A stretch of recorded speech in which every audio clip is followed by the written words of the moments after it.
Okay. Yeah. What if this was my coffee mug for the day? It's kind of how it feels. On my way into the studio this morning, I had my nice espresso cortado, and I dropped my mug getting into the car because I fumbled my little to-go container that I made. And didn't break, but I lost the cortado. So now we've got friend of the show, Red Rooster Coffee. Unreleased still currently. I think they're about to launch this on the roasting and production floor at Red Rooster Coffee in Floyd here. But this is the Burundi Hafi Natural.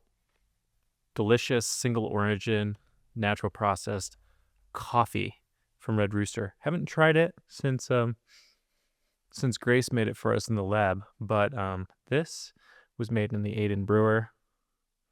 We did we're going black coffee with the pour over setting on the Aiden Brewer. It actually smells fruity, but there's like a softness to the fruit. It's sweet, almost like a blueberry. Yeah, definitely getting that dark berry flavor notes where it's like sweet, a little bit acidic, but it's more rounded towards sweet, like grape or raspberry, not raspberry, blackberry. Wow. You know, these coffees that I get to drink, I feel so lucky that Red Rooster is right down the way, right around the corner here in Floyd, Virginia. It is seriously top of the line coffee.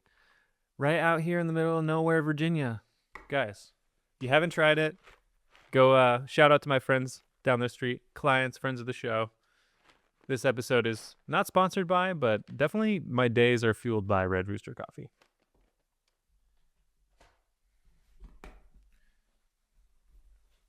I'm going to need to keep that close.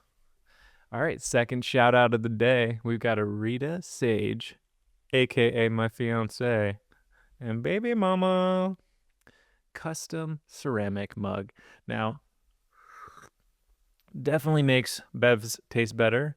Definitely getting amped up knowing that I have the coolest cup in town, and probably for a very cast of wide radius. It's pretty serious. This is made by one of the best clay sculptors in the world, and she happens to be my boo. So, if you have ever been so blessed or lucky to have ever sipped a bev out of a Rita Sage cup, then you know what I'm talking about. You know the quality that goes into it. And check this out. She's so cool that she doesn't even want to write her signatures on stuff. She does a custom mandala, just like straight out the brain, perfect symmetry carved into the bottom of the cup. Check this out. Slow zoom. It's a little too hot and full to sip that much. So as the podcast continues, as this episode continues, we're gonna take some more sips. And you'll see the bottom. You'll see the signature carving mandala. Shout out Rita. Go get your pots. Support your local pot dealer. Oh man, I'm so glad I made that coffee and dropped my other coffee. Now I can enjoy this guilt-free. As I dig into some serious topics today, folks, okay? I've got the blue blockers on because it's too early for this deep conversation, and I just want to get into it and not feel all the radiation from these lights that make me look so good. So, thank you to all of you who have watched my first video.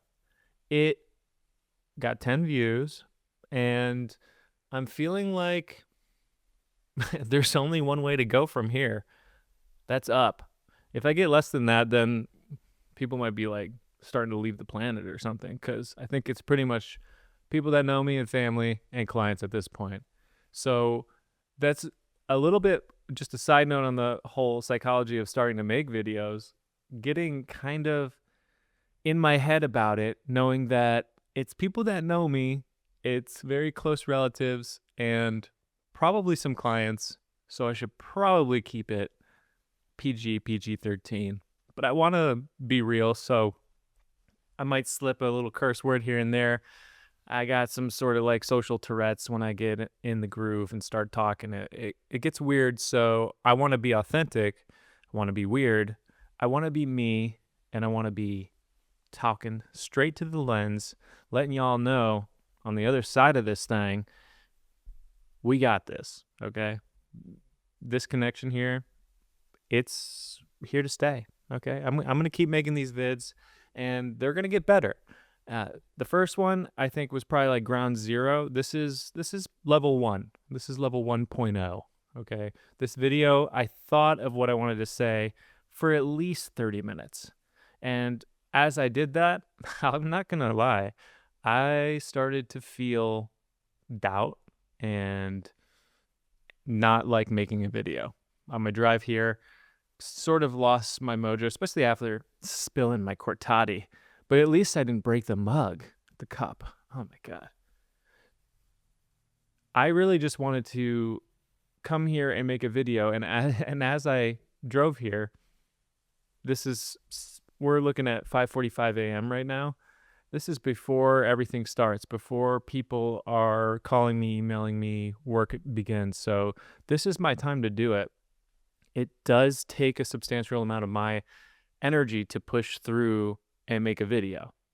So if I'm doing it just for the views and for the vanity metrics of what YouTube might call a high performing video, then that's just going to die in under a week. Trust me, it's not going to be worth it. And so I have to push through the doubt, and I have to just come and press record. And luckily, I'm feeling good about it. I'm feeling good because what I thought about this episode is about that exact thing, pushing through and using energy to do the thing that feeds you. And it might not just be the algorithm we're feeding or our audience that we're growing so that we can get something out of it. I feel like by giving my creativity, by giving my words to the vast unknown of the uploaded internet, then I'm sharing something. At least there's some output. And this isn't all I have to offer. This is just the easiest, least amount of friction I can put up before I start working. And to maintain this feels like it's going to take a lot of energy. So I just want to make sure that when I do it, it feels like there is positive feedback for me by doing it. And if I'm relying solely on one comment from my mom and 10 views from people in the family or people that are clients, that's going to just get inside my head and be like, I know who's watching it. There's something cool about not knowing who's watching it out there and reaching people that have no idea who I am. And I think that is where I want to try to put my voice because, I might know a few hundred people and actually know their names and have relationships with them currently, and I've met thousands in my life that could see this, but ultimately there's billions of humans and the internet connects a lot of them. And I think when I think of making videos and trying to follow a trend or trying to hit on topics that are important in the time and how can I make this monetizable, then all of the fun falls away. It becomes a business proposition. And I'm just like, well, I want to make the best video. I have to come up with a great topic and I have to outline the things in the video and learn how to describe them and connect it all, create a story, make a video. Pretty much like a mini documentary is probably the highest form of short film expertise I would want to display so I could convey something with the skills I have. And so that would maybe be the heightened peak performance version of what I'm doing right now. And this is literally square one for me, which it looks pretty square. I mean, the angles are square, the wood is square. I mean, the raw edge St. Pierre wood here, that's not square, but it's, dare I say, Beautiful. Point of the matter is, I don't want to burn out before I even start. And so I wanted to talk about something today that I think is a huge, it's a big topic in today's, every day is dominated by this topic. And I'm just going to say it. It's AI. I was hesitant to say it, but it's here, evidently. You can call it a long language model, or you could call it an LLM. You could call it a very smart software that is fast and uses a ton of energy to compute at a sort of a quantum level. Is it more intelligent than humans? At some things, it's faster than computing. It's like, I think of it as a computer more than intelligence. And I think the intelligence is there, though what it has to offer isn't human. It's derivative. It's completely derivative of everything that we call human, but it's still a computer that doesn't seem to contribute the creative soul that a human has to offer. And that's why I wanted to talk about AI in creativity and in the digital creative space that I'm involved in professionally, because it is everywhere.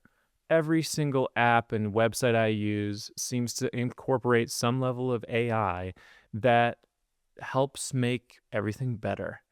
And I think that's true on the front end, but no, it's a black box, and what's inside of it isn't really for the public eyes. And also, on the other end of that information that's coming at lightning speed is energy being burnt at lightning speed, water being used to cool computers that are fueling this hyperbolic chain effect of just making everything more streamlined, and relying on the softwares and technologies and treating it like a component of life that is something you can't live without.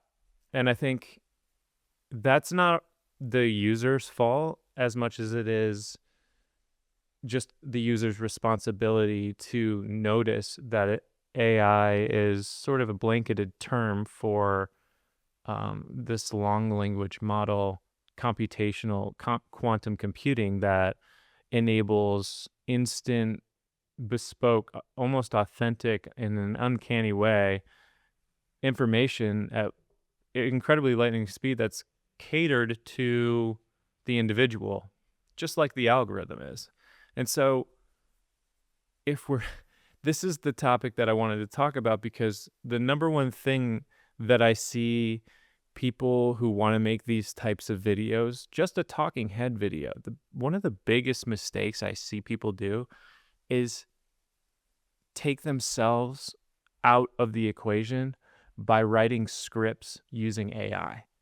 It is so dry and so uncanny that it just does something to the viewer, where I think, unless you are so well scripted and so well versed at reading a teleprompter and actually giving your best and putting all of that red energy into a felt performance, that you can separate yourself as a performer from the script that you didn't even write, and read it as if it was your own thoughts in the moment. That's what we're here doing. That's why this content is valuable to people. There are no edits. There's no agenda other than creativity being expressed and shared. And so I can really get on my soapbox about this and say all the things that are bad about AI, but I think the utility in it is that it's here to stay. It is the new internet. This is going to push us so forward and so fast in productivity that we might hit a wall sooner than we would expect creatively, because of the amount of work it does for the user, therefore taking out some of the strength, the mental acuity, and the actual wherewithal of thinking like a human or being a human being, that we're just giving our energy to this algorithm that we're trying to feed to get views that aren't really money or real actual. They're really just dopamine hits. The higher views you get, you kind of get a rush. If those views turn into sales, then really what's happening is whatever's being translated in the video is selling that. And so my big stance on AI, and especially in talking heads videos or yap content or creating content, is that creating scripts, especially word for word scripts, using AI is a dead end road, because you're literally just taking your idea without elaborating on it and then sort of plagiarizing from a computer that compiles algorithmic top of mind information into a script that you can literally just read from as your own self. But trust me, people can tell you're reading, and a lot of people assume, I think people are skeptical, and they assume it. First of all, is this AI? Is this guy I'm watching AI? And then is the script AI? And and then the other thing used to be, the first thing was, what are they selling me? And so if all three of those things are hitting the viewer first, then you're like Captain Hook on Neverland Island. So like, just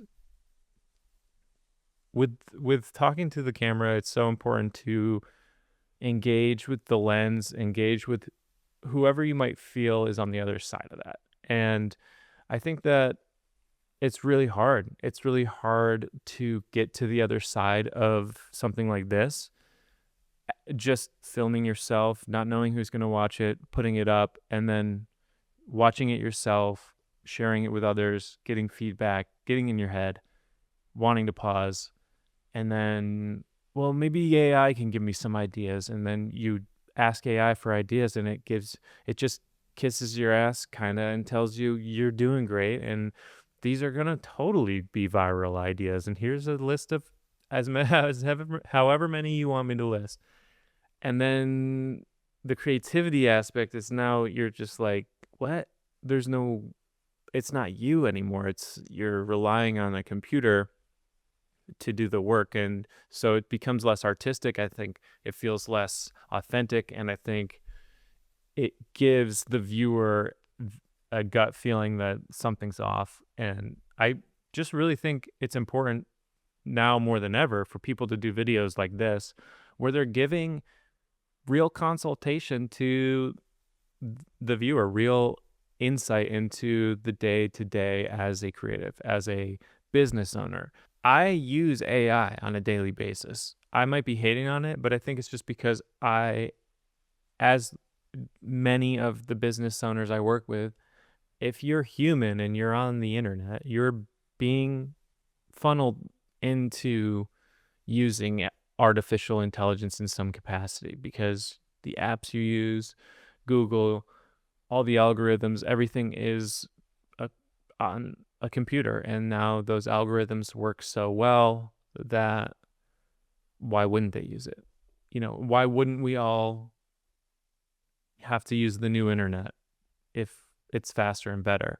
And I think there's consequences to it. There's real physical, ecological consequences of all the energy it uses, and that's a different story. And I'm not a professional on that, but I think there's also mental, emotional, spiritual consequences of using AI in a creative realm. So there are so many ways that I use it in the softwares that I have, that I can't say I'm anti-AI, because it's made it so much easier as a business owner to streamline and to optimize, and to not have to hire more people to do work that could be automated. And I think that's the big scare right now is, as a creative person, am I going to be automated? Is my work going to just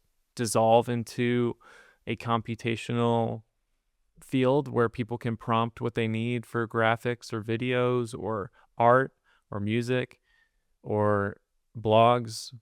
So it seems like every creative field is threatened by AI in some way. And I think it's true because it's copying our best artists freely and chopping it back up into, a mosaic of a computer version of that. And it feels off and it feels a little dirty. And I think there's a lot of things about the owners of these companies that make it even slimier because they're just ultra rich and they actually could make it better or make the software, you know, do something a little bit different that could benefit people more. But I don't know. I think it's like might be one of those things that just sort of like it's there now, and even the people that created it, it's like out of their hands in a way. So I wanted to make this video because it's day 2 of a however many days in a row challenge that I can come to the studio and make a little video, and I just want them to get a little bit better. So if this video felt like it gave you any value, let me know in the comments. I know it was a little ranty and all over the place, and I think that's just kind of my style. I think that if I get in my own way and try and polish it anymore, I won't have the time or energy. I make videos professionally for a living, and to do it for myself feels like such a fun experiment. I do get in my head about it and doubt myself and almost don't hit record.